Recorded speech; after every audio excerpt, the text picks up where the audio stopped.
Hadis itu ternyata dimuat di dalam kitab Salam Wahadaf fi akhir zaman Arab yang ditulis oleh muridnya Abu Hurairah, yang sekarang manuskripnya ada di perpustakaan Topkapi, Museum Topkapi di Perpustakaan Nasional Turki. Isinya salah satunya seperti ini. Dalam rangkaian Hijriah 1400 tahun. Nah, sekarang 1400 tahun. Dan hitungan 2 atau 3, saya tidak tahu, sampai sekarang belum tahu maksudnya apa. Titik-titik ada data yang hilang. Al-Mahdi Al-Amin akan keluar. Nah, Al-Mahdi yang tadi saya bahas akan keluar di tahun 1400-an menurut Hannas hadis ini. Sekarang tahun berapa? 1447. Apakah di tahun-tahun kita sepertinya Bapak Ibu? Lebih khusus lagi sampaikan, yakhruju Al-Mahdi fi akhir ummati. Al-Mahdi akan keluar di masa terakhir umatku. Inda zalazila, ketika banyak bencana terjadi, wa ikhtilafi minan nas, dan peperangan dan perselisihan di tengah-tengah manusia. Jadi kalau bencana di mana-mana, kalau perang di mana-mana, sudah sampai bahkan ke Masjidil Aqsa perangnya, itu pertanda Al-Mahdi akan keluar. Nah, kata Rasulullah SAW, ketika Al-Mahdi Al-Amin keluar dan memerangi seluruh dunia dan menghimpun orang-orang sesat dan dimurkai Tuhan dan orang-orang yang terseret dalam kemunafikan di bumi. Kemunafikan ini siapa? Bangsa Arab. Di bumi Islam Mi'raj, mereka membiarkan Palestina, bumi Islam Mi'raj dikuasai oleh Zionis Yahudi Bani Israel di Bukit Majidun. Nah, dari sini bukit yang ada di lembah Majidun itu orang Palestina sampai hari menamakannya Urah. Lembahnya bernama Majidun. Wilayah inilah yang sangat diperebutkan oleh Israel dan Amerika dari bangsa Arab. Kenapa? Karena wilayah Urah Majidun inilah yang paling strategis untuk menguasai Palestina. Menguasai Palestina berarti menguasai dunia. Dari istilah Urah Majidun inilah kemudian lahir perang Armageddon. Ini yang sedang terjadi, Bapak. Allahu Akbar. Menariknya lagi, coba lihat Rasulullah mengatakan apa? Dalam perang itu keluar seorang ratu dunia, pelaku dan namanya Amerika. Oh, pantas Abu Hurairah menyembunyikan ya, karena sahabat gak akan paham. Yang paham siapa? Kita yang sekarang hidup. Ya. Ratu dunia Amerika. Apa hubungannya ratu dunia dengan Amerika? Ada ikon terpenting bagi Amerika yang ada di atas laut tuh, yang memegang obor. Apa itu? Itu ratu kan, patung Liberty itu ratu, itulah ratu dunia. Allahu Akbar. Maha benar Allah yang telah mengutus Rasulullah SAW. Bapak Ibu, perang ini berarti di mana apabila Palestina sudah tidak bisa lagi terselamatkan oleh maut, siapapun pemimpin dunia yang beragama Islam atau bangsa Arab sekalipun tidak bisa lagi menyelamatkan Palestina, maka Rasulullah yang akan tampil memerangi itu. Tapi Rasulullah sudah wafat, Ustaz. Mana mungkin Rasulullah berperang? Nah, ini yang ingin saya bahas lagi, Bapak Ibu sekalian. Aman? Aman ya, Bang Dik-Dik, apa-apa ya, saya bahas lagi ya. Jamaah. Jamaah. Oi jamaah. Saya bukan Ustaz Maulana, jamaah. Lanjut. Sampai subuh. Wah, tambah lagi kopinya biar sampai subuh. Tapi mana kopi saya nggak ada? Sudah 2 kali saya minta, nggak dikasih juga. Nyungkun namanya, nggak apa-apa deh, main-main deh. Baik, Bapak Ibu yang betul. Sampai mana tadi? Itu iklan, Bang. Sampai mana tadi? Nah, Amerika, ya Allah, semuanya ada gitu. Dan yang menarik lagi Rasul sampaikan, bangsa Arab kata Rasulullah akan bersekutu dengan Romawi. Satuslihuna Ruman sulhan aminat. Kalian akan bersekutu dan membuat perjanjian damai dengan Romawi dengan perjanjian yang sempurna. Allahu Akbar. Itu part of peace. Apakah itu yang Rasul maksudkan? Bangsa Arab, umat Islam justru bergabung, Amerika dan Israel tidak sadar. Mereka dibawa hartanya untuk ikut membiayai perang melawan Iran. Allahu Akbar. Satuslihuna Roma sulhan aminan. Kalian akan melakukan perjanjian damai dengan sempurna dengan Romawi. Summa taghzuna antum warum aduwwan min waraihim.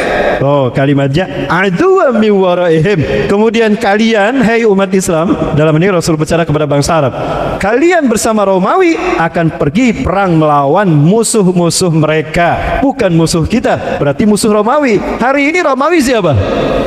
Amerika dan Israel memerangi musuh mereka siapa? Iran. Orang-orang Arab ikut serta. Bukti hari ini kan? Allahu Akbar. Fatnamuna wa tuslamuna wa tuftahuna, kalian menang, kalian mendapatkan ghanimah yang sangat banyak ketika memerangi mereka. Berarti perang ini kalau memang ini yang dimasukkan, tapi Allah alam bisawab, sekali lagi ini hanya pengamatan saja. Ketika itu kalian menang perang, kalian mendapatkan ghanimah yang sangat banyak dari perang itu.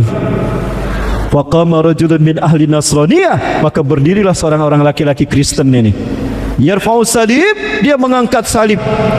Wa yaqul, dan dia berkata, golabas salib, golabas salib. Itu mereka lakukan di mana? Di tempat yang sangat tinggi yang penuh dengan pemandangan yang indah. Kalau kita lihat wilayah Palestina yang kemarin bulan Januari kemarin saya masuk, yang paling indah itu bagian utara, Bapak Ibu. Kemarin kami dilempar dari Allenby Bridge ke border, Hussein border.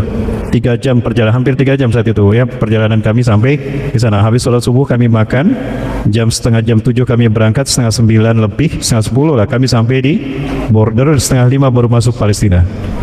Nah Bapak Ibu, Allahu Akbar, apa ini yang Rasul maksudkan? Berarti memang benar Imam Mahdi sudah ada. Kalau Imam Mahdi sudah ada Bapak Ibu, maka apa yang akan terjadi? Perang, dan perang. Sampai turunnya Nabi Isa alaihi salam bertemu dengan Dajjal di mana? Di Pekanbaru. Di Pekanbaru, salah ngomong saya. Bapak Ibu, pertanyaan saya, sudah siapkah kita menghadapi perang demi perang ini Bapak Ibu? Saya mengkhawatirkan Iran, mohon maaf, Iran ini udah 47 tahun di embargo. Alasannya apa? Tidak mau nurut sama Amerika. Okay. Ternyata Iran selama 47 tahun di embargo semuanya, Bapak Ibu, itu luar biasa, mampu membangun instalasi nuklir yang luar biasa dahsyat. Bahkan membangun merekayasa senjata-senjata yang supersonik yang luar biasa. Nah, apakah ini akan memicu terjadinya perang nuklir? Kalau perang nuklir ini terjadi Bapak Ibu, saya khawatir kita tidak akan selamat. Kenapa Ustaz mengatakan demikian? Saya sudah sering memperlihatkan. Bapak Ibu, waktu kita masih panjang? Panjang, semangat luar biasa ini Pak. Ini malam terakhir saya di Pekanbaru Bapak Ibu. Jadi nggak apa-apa kalau agak lama. Masya Allah, luar biasa. Semangatnya semangat 47 ya, bukan 45 Pak ya. Luar biasa demi kemerdekaan Palestina. Kalau gitu takbir dulu, Allahu Akbar. Siri-siri Palestina, maju-maju Palestina, biruh, bidam, nafika ya Aqsa. Dengan ruh kami, dengan darah kami bela kau Aqsa. Takbir. Masya Allah, benar. Jadi usia tidak berhal. Ternyata tertipu saya sama usia di mesin ini. Allahu Akbar. Tuh kan, siapa? Alhamdulillah. Kalah kita Bang. Kalah kita. Malu saya. Bapak Ibu kita lihat. Ini ada satu analisa. Seorang pengamat politik yang sudah ada Timur Tengah mengundang saya makan. Saat itu saya kajian di Trans Studio Bandung Pusat. Di depan Trans Studio ada rumah makan Padang. Saya memang dari Padang. Kakek saya Bukit Tinggi Bapak Ibu. Nenek saya dari Bandung. Karena saya sejak kecil makan nasi Padang terus. Cuma saya nggak bisa bahasa Padang. Bisanya makan nasi Padang aja ya Bapak Ibu. Ustaz, orang awak kalau buat. Orang awak juga ya. Awak dari Bukit Tinggi Singapura, tapi nggak bisa bahasa awak. Iya, bahasa Ocu apalagi nggak bisa. Ini orang Ocu nih. Bapak Ibu, beliau mengundang saya dan kemudian kita ngobrol. Jadi beliau, Bapak Abdul Halim, kami keliling di Balikpapan bersama beliau. Beliau ahli pertambangan Bapak Ibu. Bapak Ibu Rasulullah Ta'ala, ini adalah gambaran versi beliau tentang Perang Dunia Ketiga. Waktu kita tidak cukup ya kalau saya bukan Bapak Ibu, ini saya langsung saja pada bagian akhir. Ada satu pertanyaan dari Donald Bebek.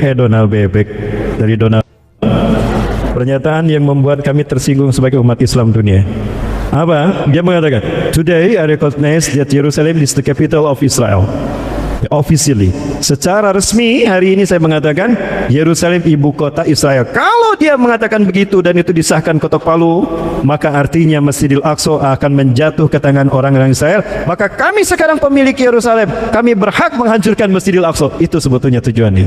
Dan inilah yang diucapkan oleh si Donald Bebek tadi, Bapak Ibu. Itu tanda marahnya Erdogan, tapi cuma getak aja, nggak pernah mengirim pasukan. Ya. Tuan Trump, Masjidil Aqsa adalah garis merah kami. Artinya berani menyentuh Al-Aqsa, kau hancurkan Masjidil Aqsa, perang bersama kami. Itu katanya. Maksudnya, oh, disebut meriah. Maka negara-negara Arab termasuk Oki saat itu kumpul. Mereka mulai memperhitungkan jangan-jangan serius ini. Ya, berkumpulan semua. Nah ini yang saya bayangkan, oh jangan-jangan perang dunia ini dimulai saat itu. Dan ini gambaran ya tidak jauh dari konstelasi global politik perang dunia ketiga, perang dunia kedua. Maka perang dunia kedua tidak jauh seperti itu. Nah Bapak Ibu, jika perang nuklir terjadi, gambaran ini gambarannya. Kenyataannya bisa lebih parah daripada ini. Inilah gambaran jika perang nuklir terjadi. Ada dua gelombang yang menghancurkan apapun yang terkena oleh jangkauan. Yang pertama, the first wave, menciptakan cuaca yang suhu yang sangat panas. Itu bisa sampai ribuan derajat Celcius. The first wave. And the second wave is the destroyer. Dan gelombang yang kedua adalah yang menghancurkan. Inilah yang terjadi Bapak Ibu. Andai perang nuklir ini meletus. Nah, pertanyaan saya Bapak Ibu, di manakah kita saat perang nuklir ini terjadi? Masih aman? Masih aman tidak Bapak Ibu? Saya dulu waktu praktikum Bapak Ibu, saya dulu sempat ikut praktikum kimia. Selesai praktikum, saya dapat piket membersihkan laboratorium. Di gelas-gelas kimia yang kami pakai itu ada natrium. Sisa natrium itu kayak butter, kayak mentega.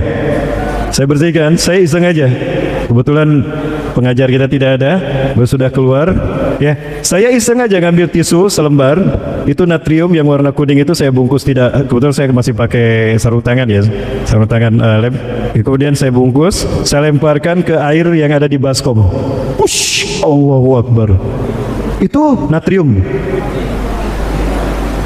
Apalagi kalau uranium Bapak Ibu. Nah itu yang digunakan untuk bom nuklir tadi. Allahu Akbar. Pertanyaannya, kita masih ada apa enggak? Wallahu a'lam bishawab.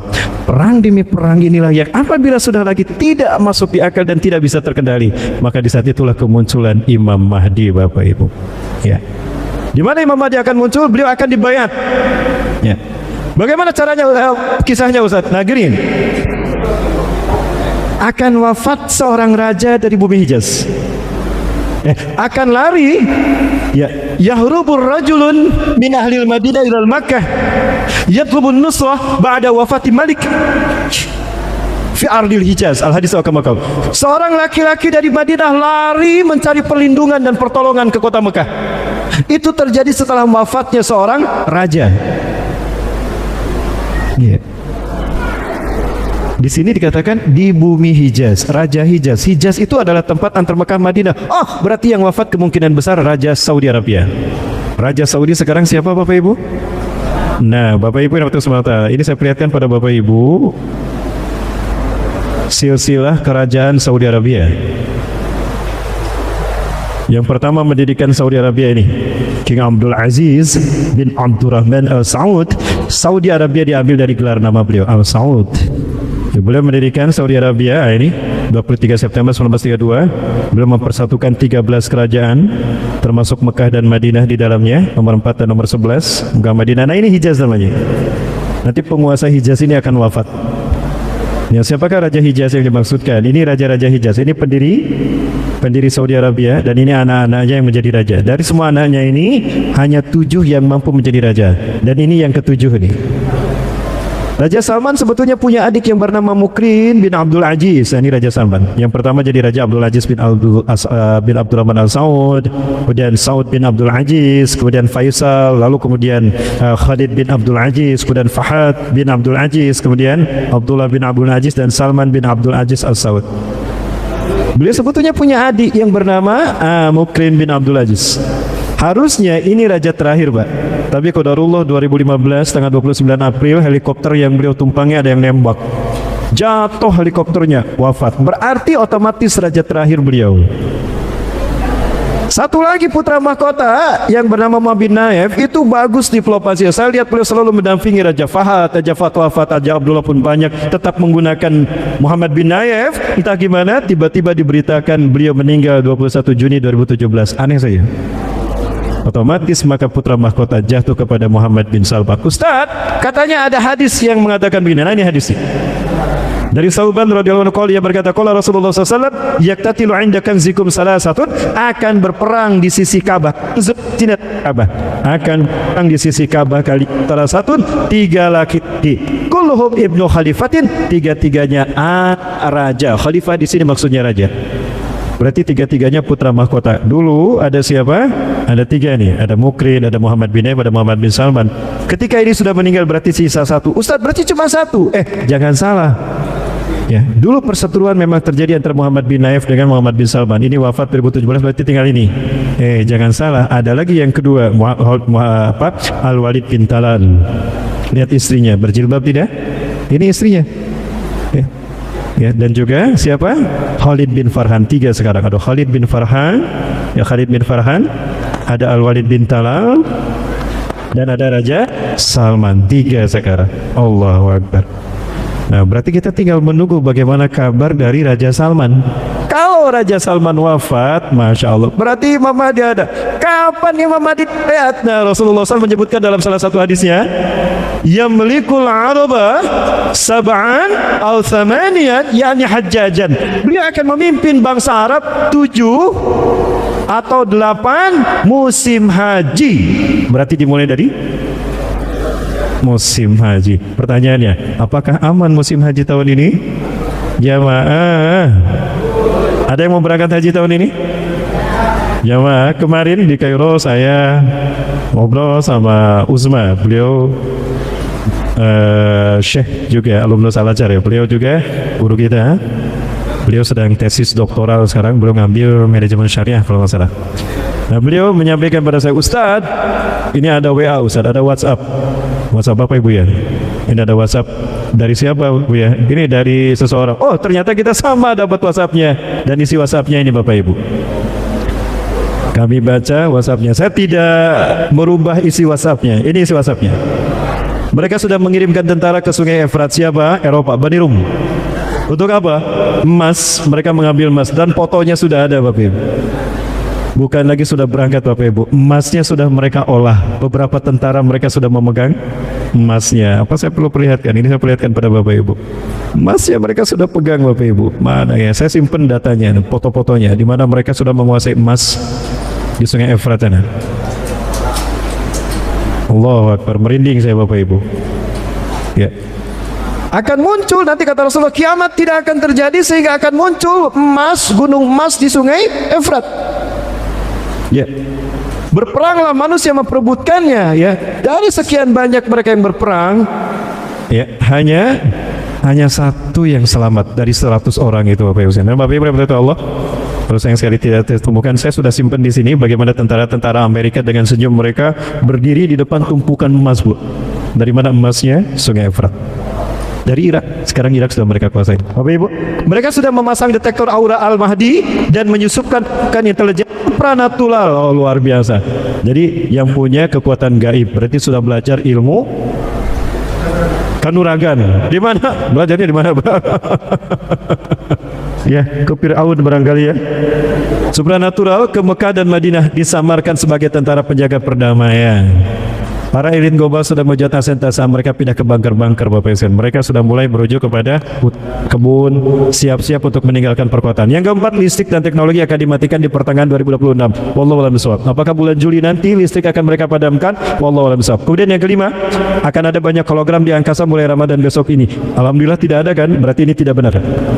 Yang keenam, perang akan diadakan di beberapa negara untuk membuat kekacauan. Ya, perang akan terus diadakan oleh mereka. Intinya Bapak Ibu, ternyata ada 3 orang kaya di muka bumi ini yang membiayai donasi, sehingga donasi dan Israel berani melawan Iran. Namun di luar pertimbangan mereka, sudah hampir habis, sudah 70% dana dihabiskan, tapi Iran belum juga kalah. Apakah ini isyarat bahwa mereka nanti akan bangkrut sehingga mereka meraih bangsa Arab? Sekarang sudah mendekati bangsa Arab, sudah melobi bangsa Arab, akan dikucurkan uangnya. Bahkan menteri Muhammad bin Salman mengatakan dalam satu berita bahwa dia mengatakan dana zakat boleh digunakan untuk membiayai Israel melawan Iran. Tuh kan? Yang 3 donatur ini sudah kewalahan. Malu, perang mereka belum selesai, dana sudah mau habis. Diambillah nanti dana zakat dari umat Islam dunia oleh pemerintah Saudi. Kalau itu terjadi, inilah yang akan memicu kemarahan umat Islam. Terjadi revolusi di negara-negara Arab sehingga terjadi banjir darah di Masjidil Haram. Itu kata Rasulullah, isyarat Al-Mahdi sudah di tengah-tengah kita. Baik. Mereka selalu gagal menerapkan prediksi sains setiap dimasukkan angka 2027 dan 2028, membuat mereka panik tidak bisa melampaui angka 2026. Apa maksudnya? 2026 ini sesuatu yang sangat luar biasa bagi mereka. Beberapa prediksi akan terjadi disampaikan dimasukkan pada alat prediksi mereka, tidak pernah mengeluarkan hasil yang signifikan. Akhirnya mengatakan, berarti inilah tahun penentuan menang atau tidaknya Amerika dan Eropa melawan umat Islam. Yang ke-8, musim haji tahun 2026 ini ibadah haji memasuki musim dingin. Wallahu a'lam bishawab. Dan yang ke-9, mereka sudah mendeteksi calon Al-Mahdi dan mereka akan merekam bahwa energi mulai berkumpul di Mekah. Ibadah haji tahun ini mereka melihat ada energi-energi yang memperlihatkan Al-Mahdi dan orang-orangnya. Dari mana lihatnya? Aura, Bapak Ibu. Jadi mereka punya alat pendeteksi aura. Al-Mahdi kan kelihatan auranya positif. Keimanan. Nah, aura keimanan itu mereka deteksi. Mereka khawatir Imam Mahdi ada pada musim haji tahun ini. Apakah akan terjadi demikian? Wallahu a'lam bishawab. Yang jelas Bapak Ibu, kalau Al-Mahdi muncul, Allahu Akbar. Bersiaplah Bapak Ibu. Perang terbesar yang bernama Al-Malhamatul Kubra pun akan menimpa umat Islam dunia. Dan kalau ini terjadi, Ustaz, bagaimana kondisi dunia nanti, Ustaz? Allahu Akbar. Bapak Ibu, maka turunnya Nabi Isa tidak lama lagi. Andai umur kita panjang 10 tahun ke depan, mungkin kita akan menyaksikan Nabi Isa AS. Itu pun kalau kita selamat, Bapak Ibu. Bapak Ibu SWT, ini adalah masjid di mana nanti Nabi Isa AS akan turun. Ini adalah tempat di mana Nabi Isa turun. Ini menara putihnya, ya, Al-Manarah Al-Baidah. Jadi ketika itu perang terus dan nanti akan hancur, Bapak Ibu. Setelah Iran hancur, mereka menangkan Amerika, dan ini kemungkinan mereka menang karena Rasulullah SAW mengatakan, kalian ketika bersekutu dengan Romawi itu menang dalam perang melawan Persia. Ya. Kemudian ketika orang salib tadi mengangkat salibnya dan mengatakan golabas salib, salib menang, marahlah kaum muslimin. Ya, faqama rajulun minal muslimina yaduku hadzal rajul. Si laki-laki yang bawa salib didorong sama kaum muslimin, orang Islam tuh. Kata siapa salib menang? Kami paling banyak di paling barisan depan. Kamilah yang memenangkan perang. Didorong orang yang angkat salib tadi, jatuh ke jurang, mati tuh. Maka si orang Islam yang mendorong orang salib ini, dia pun dibunuh.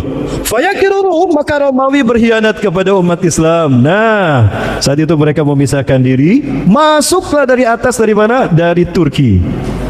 Artinya Turki nanti akan hancur. Ingat Bapak Ibu sekalian, catatan Amerika sekarang, setelah Iran berhasil mereka hancurkan, Turki yang akan mereka hancurkan.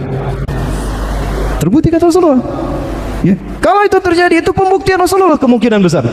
Fayagirurum, Romawi berkhianat, fayastami'una fil ala, lalu mereka berkumpul ala samanina rayah, tahta samanina rayah, di bawah 80 bendera. Berarti nanti tentara Romawi ada 80 bendera. Walikuli rayatin isna asyara alaf junudan, setiap satu bendera 12.000 pasukan. Berarti berapa banyak nanti tentara yang akan ada di atas Suriah menguasai Turki? Hampir 1.960.000 orang. Allahu Akbar. Turki akan hancur. Kenapa? Lihat Bapak sekalian, pernyataan di HP saya sudah disebutkan berkali-kali. Donald Trump dan Israel. Bahkan si Netanyahu mengatakan, tidak lama lagi kalau kita berhasil memenangkan Iran ini, Iran setelah kita kuasai, pangkalan militer kita akan kita berkibarkan di sana. Setelah itu kita akan hancurkan Turki. Nah, nanti kalau itu sudah terjadi Bapak Ibu, inilah tempat di mana pertarungan itu. Ada kemungkinan besar di saat itulah kemudian Nabi Isa akan turun. Allahu Akbar. Kalau Nabi Isa turun Bapak Ibu, mohon saya berdiri Bapak Ibu. Ayah, mohon maaf saya berdiri ayah, agak pegel. Bapak Ibu, betul boleh saya berdiri di sana? Tolong kameranya arahkan ke sini. Kalau saat itu Dajjal akan turun, Bapak Ibu sekalian mati Allah, kaum muslimin kata Rasulullah akan terpecah menjadi 3 kelompok. Sulusuhum minhum, 3/3 dari pasukan umat Islam yang firuna minal ma'arakah, mereka lari dari medan perang. Humul ladina la yaqbalullahu taubatahum abadan wa hum khalidina fin nari jahannam. Yang 1/3 akan lari, saking dahsyatnya perang di sini. 1/3 pasukan umat Islam lari tunggang langgang. Mereka adalah orang-orang murtad yang Allah tidak akan menerima taubat mereka dan mereka kekal di dalam neraka. Nauzubillah subhanahu wa ta'ala. Mudah-mudahan itu bukan mereka, bukan kita. Wasulusu saniyah, dan yang 1/3 yang kedua, hum kutilu fitilkal ma'arakah wa hum afdalu syuhada fil alam yaumaidin. 1/3 yang kedua akan syahid, gugur dalam perang itu, dan mereka lah syuhada terbaik di muka bumi. Luar biasa. Wasulusuhumul akhirah, dan yang 1/3 yang tersisa, mereka lah nanti yang akan disaksikan, akan menyaksikan turunnya Nabi Isa alaihi salam. Mereka lah yang nanti humul ladina yusafahum nabi yusafahu wujuhahum Isa bin Maryam. Mereka lah orang-orang yang nanti Nabi Isa akan mengusap wajah mereka. Anta min ahlil jannah inna makanaka fil jannah makanaka fil jannah. Kamu ahli surga, tempatmu di surga. Pasukan yang 1/3 itu dijamin namanya sudah ada di surga Firdaus. Mudah-mudahan saya termasuk di dalamnya. Amin. Terima kasih sudah mengaminkan. Mudah-mudahan bapak-bapak dan ibu-ibu juga termasuk di dalamnya. Amin. Berarti ibu-ibu harus ikut ke saya ke sini. Ya. Waktu mati sholat, qomat sudah dikumandangkan. Allahu Akbar, Allahu Akbar. Wa imamukum minkum, dan imamnya salah satu dari kalian. Ya. Siapa dia? Rasul bersabda dalam hadis dari Abu Sa'id Al-Khudri, "Minna yusalli khalfu Isa bin Maryam." Dari keturunanku akan ada laki-laki yang Isa bin Maryam akan makmum di belakangnya. Allahu Akbar. Siapa beliau? Imam Mahdi Muhammad bin Abdullah. Wahwa yusawu sufufakum, dia meluruskan saf salat kalian. Luruskan, dapatkan. Yusawu sufufakum, terus salat tadi. Luruskan, dapatkan. Falamma yusawu sufufakum, tatkala Al-Mahdi meluruskan saf salat kalian, fanazala Isa bin Maryam ala janahain malakain. Isa bin Maryam memegang sayap 2 malaikat. Turun indal maratil bayda, di sisi menara putih ini. Nah, sebelah sini. Turun. Malaikat kedua, sayap malaikat itu kemudian menuntunnya. Nabi Isa turun ke sini. Bawah ke sini. Ya, kebayang Nabi Isa turun, Bapak Ibu sekalian. Marhaban ya Nabi Allah, Allahu Akbar, Allahu Akbar. Mana dia Al-Masih Isa bin Maryam. Selamat datang Nabi Allah Isa bin Maryam. Kebayang kalau kita masih ada saat itu, Bapak Ibu, kita menyaksikan Nabi yang ada dalam Quran hidup ada di zaman kita. Sekarang berarti Nabi Isa ada di mana, Bapak Ibu? Ada di Bangkinang? Atau di Bengkalis? Atau di lipat kain? Air tiris? Bukan, Bapak Ibu. Ada di mana? Ada di sisi Allah, sedang tidur. Nah, ta'al ya Nabi Allah sallallahu alaihi wasallam. Kata Imam Mahdi, ta'al, silakan Nabi Allah, imami kami salat. Imam Mahdi mundur. Namun apa yang terjadi? Ternyata Nabi Isa yang rambutnya basah, tanda sudah wudu di sisi Allah sana dengan air yang langsung dari sisi Allah. Makanya kata Rasulullah, jika orang kafir menciumnya mati seketika. Nanti Bapak Ibu sekalian, ceritanya belum selesai. Lanjut. Bunda. Lanjut Bunda. Sampai mana tadi? Nah, basah rambutnya. Ta'asolilana. Imam Mahdi mundur. Ternyata Nabi bisa mendorong pinggang Imam Mahdi. La taqadam hadi wa kibatlak. Ente ke depan. Qomat ini untuk ente, bukan untuk saya. Inna ba'dukum li ba'din umara. Sebagian kalian adalah pemimpin bagi sebagian yang lain. Tukramatullah hadhil ummah. Kemuliaan yang Allah berikan untuk umat ini. Allahu Akbar. Imam Mahdi menjadi imam, Nabi Isa di belakang Imam Mahdi. Kalau begitu siapa yang lebih mulia? Rasulullah SAW. Ingat, Rasulullah adalah bukan hanya Nabi dan Rasul bagi kita. Rasulullah SAW adalah Nabi dan Rasul untuk semua Nabi dan Rasul. Sampai-sampai Rasul mengatakan, "Laukana Musa wa Isa hayyain, lama usyahuma hatta yajma'an." Andai Musa bin Imran ada di sana, Isa bin Maryam ada di sana, Allah tidak akan melapangkan urusan hidup mereka sampai mereka datang menjadi umatku, kata Rasulullah. Allahu Akbar. Sallu ala Nabi Muhammad. Allahumma shalli wa sallim wa barik alaihi. Selesai salat berjamaah, apa kata Rasulullah? Iftahi, buka pintu masjid itu. Ketika pintu masjid ini dibuka, tampaklah Dajjal dengan 70.000 Yahudi Isfahan menggunakan baju Persia dan pedang Persia yang bergambarkan naga. Mereka akan muncul dari Iran, Bapak Ibu. Allahu Akbar. Jadi kenapa Iran digempur habis-habisan sekarang? Karena itu ingin membukakan munculnya 70.000 pasukan yang sedang ditunggu-tunggu oleh siapa? Oleh Yahudi Askenazi. Mereka sedang bersuka cita sekarang, mereka sedang bergembira. Gembira gimana Ustaz? Mereka yakin Iran ini akan dikalahkan, sehingga 70.000 Yahudi yang ada di Spanyol yang selama ini terkekang, mereka akan bangkit menyambut datangnya raja mereka. Allahu Akbar. Siapa raja mereka? Bagi mereka Mesaya, bagi kita siapa? Dajjal. Bapak Ibu, mari sudah saya perlihatkan bagaimana mereka bangga menenteng senjata memperlihatkan kamilah pasukan Dajjal itu. Ya, inilah mereka Bapak Ibu. Inilah mereka. Inilah komunitas Yahudi yang ada di Iran. Dan Benyamin Netanyahu mengklaim di Iran sudah ada 70.000 Yahudi Askenazi yang akan muncul menjadi pasukan Dajjal. Itu klaim Benyamin Netanyahu. Kemudian nanti mereka inilah yang sedang ditunggu-tunggu, dan ini mereka yang ada di Palestina. Mereka bergembira. Kenapa? Mereka dibodoh-bodohi oleh si Netanyahu kalau pasukan yang akan membawa raja yang mereka tunggu-tunggu Mesaya sudah ada. Dan mereka dengan bangga melecehkan hadis Rasulullah SAW. Hadis Rasulullah yang mengatakan di jidatnya tertulis kafara yaqra'uha al-qari walam yuqarri walam yaqra al-qari walam yaqra wa laysa biqari. Orang yang bisa membaca dan orang yang tidak bisa membaca pun akan melihat tanda-tanda itu. Dan ini Bapak sekalian bisa dilihat bagaimana bangganya mereka membunuh anak-anak Palestina satu persatu. Inilah pasukan Dajjal itu. Lihat tanda kafir mereka simpan di pesawat yang membawa saudara-saudara kita di Gaza. Ya, inilah mereka yang kata Rasulullah SAW akan menjadi pasukan. Bapak Ibu Rahmatullah Subhanahu wa taala, waktunya sudah mau habis. Bapak Ibu Rahmatullah Allah, namun pasukan demi pasukan itu nanti menang Bapak Ibu sekalian. Ya, Bapak Ibu, boleh saya lanjut Bapak Ibu? Jamaah, mohon maaf ini saya agak panjang jamaah, karena ini malam terakhir saya di Pekanbaru. Ya, boleh jamaah? Alhamdulillah nggak ada yang pulang nih, masih bertahan. Jamaah rahmatullah subhanahu wa ta'ala. Nah, ini adalah masjid yang tadi saya tunjukkan. Nah, kemudian apa yang terjadi? Selesai sholat berjamaah subuh, Nabi Isa AS mengatakan, iftahil bab, buka pintu masjid itu. Nah, ini masjidnya nih. Ini masjidnya, masjid yang tadi. Nah, Nabi Isa nanti turun di sini Bapak Ibu. Ada yang mengatakan turun di sini, ada yang mengatakan turun di sini. Ini menara putihnya. Nah, yang ini menara Isa bin Maryam. Turun di sini. Disambut oleh kaum muslimin sholat di sini. Selesai sholat berjamaah, kemudian Nabi SAW mengatakan buka pintu gerbang itu. Ketika pintu gerbang di sini dibuka, tampaklah Dajjal dengan 70.000 pasukan Islam. Di mana masjid ini? Ada di betul. Masjidnya ada di sini. Di sebelah timur ini Damaskus, sebelah timurnya di sini masjidnya. Saya pernah bertemu dengan teman yang pernah berkali-kali masuk ke masjid ini dan cerita Ustaz memang masjidnya bla bla bla bla. Nah, Bapak Ibu, disinilah pasukan Dajjal berada. 960.000 pasukan. Berarti Turki saat itu hancur. Nah, perang saat itu pun terjadi.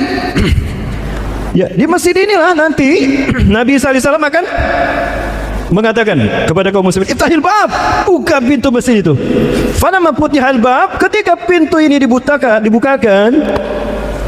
wa yasummul kafiruna min ahli dajjal min junudi dajjal atabarih min nafasi Isa bin Maryam. Pasukan Dajjal itu akan mencium harum napasnya Nabi Isa AS. Kan Nabi Isa lama tinggal tidur ribuan tahun. Ya, berapa tahun Nabi Isa? 2000 tahun kan? Hampir 2000 tahun lebih tidur di sisi Allah. Bayangkan udara yang ada di sisi Allah tadi. Maka paru-paru Nabi Isa adalah paru-paru yang penuh dengan harumnya arsy Allah. Apa kata Rasulullah SAW? Jika orang kafir mencium harum napasnya Isa bin Maryam, mata binafsih bagdatan, mati seketika. Begitu dibukakan pintu ini, aroma napas Nabi Isa, saat seolah-olah ada angin yang mendorongnya, saat maka pluk, matilah yang barisan depan dari pasukan Dajjal tadi. Sisanya lari tunggang langgang memegang hidup mereka. Lari mereka, dikejar sama pasukan Al-Mahdi saat itu. Walau ya tabi umur sajaru hajar, walaupun mereka bersembunyi di balik batu dan pohon. Takulu sajaru hajar, batu dan pohon berkata, ya muslim yang meminta ada war Yahud uktulu. Muslim sini, di belakangku ada orang Yahudi. Iya, kecuali pohon gorkot. Nanti kalau saya kembali ke bangku, saya perlihatkan pohon gorkotnya. Bapak Ibu Rahmatullah SWT, maka perang pun terjadi. Habislah saat itu pasukan Dajjal. Tapi harus kita catat, perang itu adalah perang tanpa teknologi. Teknologi akan hilang dari muka bumi. Bagaimana gambarannya? Besok subuh adalah titik terakhir saya di mana? Musa Tawadu, kita bahas bagaimana teknologi hilang dari muka bumi. Ya, hadir ya di musola Tawadu di daerah mana? Rumbai, di Rumbai ya. Di Temus itu. Mohon izin materi itu yang akan kita bahas. Ya, hilang teknologi tadi. Maka perang saat itu menggunakan pedang, tombak, kuda dan panah. Maka bangkai manusia tersisa banyak. Perang berlangsung sampai ke mana? Menang kaum muslimin, Dajjal lari ke Palestina. Ketika pintu terbuka, Dajjal menyaksikan ada Nabi Isa. Malaikat mautku sudah datang. Basahlah tubuhnya, kata Rasulullah, kencing di celana itu. Yakin saya Dajjal kencing. Karena Rasulullah sampaikan semua bajunya basah kuyup badan Dajjal. Kemungkinan bukan hanya keringat ya, kencing di celana juga, betul? Sepakat? Larilah Dajjal ke barat. Ketika lari ke barat, nah, Nabi Isa sudah ada di barat. Kamu mau kemana? Kamu milik saya hari ini. Oh, lari ke timur. Nabi Isa sudah ada timur. Mau kemana kamu? Dajjal tidak bisa melarikan diri hingga kemudian ditangkap. Nah, ini menara di mana Nabi Isa akan turun. Bapak Ibu yang berkata Allah, Isa bin Maryam. Dan apa kata Nabi, kata Rasulullah SAW, Isa bin Maryam akan membunuh Dajjal di gerbang Lut sebelah timur 13 mil dari timur Afid. Bapak Ibu, pintu Lut sekarang itu ada banyak. Bapak Ibu, di dalam pangkalan Angkatan Udara Israel, di sana ada satu pintu yang menarik perhatian saya. Apa itu? Nah, ini dia. Pintu gerbang itu bertuliskan Yesus coming soon. Apakah di pintu gerbang ini nanti Nabi Isa AS akan membunuh Dajjal? Kalau itu memang terjadi di sini, di saat itulah orang-orang Yahudi, Nasrani, Majusi terbelalak matanya.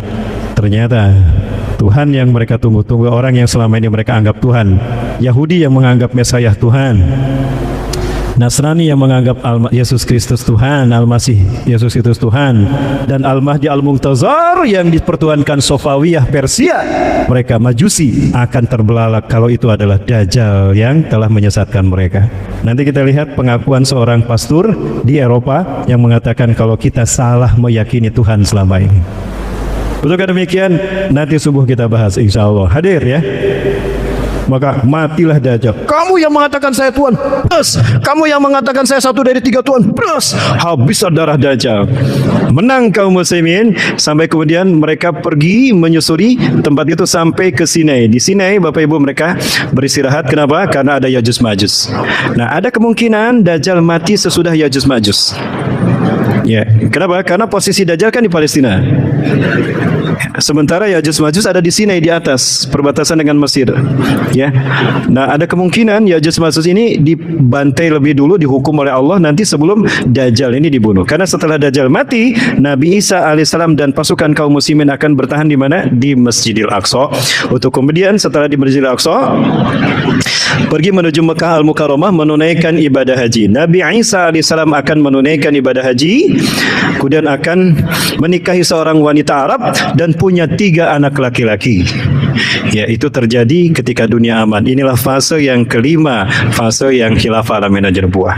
Ya. Kemudian Imam Mahdi meninggal dunia, dimakamkan di makam, kemungkinan di Madinah meninggalnya karena kehormatan dari beliau, akan dimakamkan di Madinah, tidak jauh dari makam Rasulullah SAW di makam Baqi. Kemudian di baiatlah siapa? Al-Qahtani, khalifah terakhir dari umat Islam. Al-Qahtani masih mulia, tapi tidak lebih rendah dari Al-Mahdi, kata Rasulullah. Sama-sama mulianya. Dan Al-Qahtani tidak lama. La tatula muddatu mulkih. Dia tidak lama memimpin Arab. Kemungkinan hanya 1 tahun saja. Kenapa? Karena tidak lama di tahun itu Nabi Isa alaihissalam wafat. Ketika Nabi Isa alaihissalam wafat, maka umat Islam dicabut nyawanya semuanya. Bagaimana cara dicabut nyawanya? Nanti subuh kita bahas. Maka yang tersisa nanti manusia yang terburuk di muka bumi. Mereka akan hidup selama beberapa lama. Itulah manusia terakhir di muka bumi. Dan mereka lah yang akan menyaksikan kiamat terjadi. Dan itulah manusia yang terburuk di muka bumi. Ya, inna syirarun nasi fil alam alladzina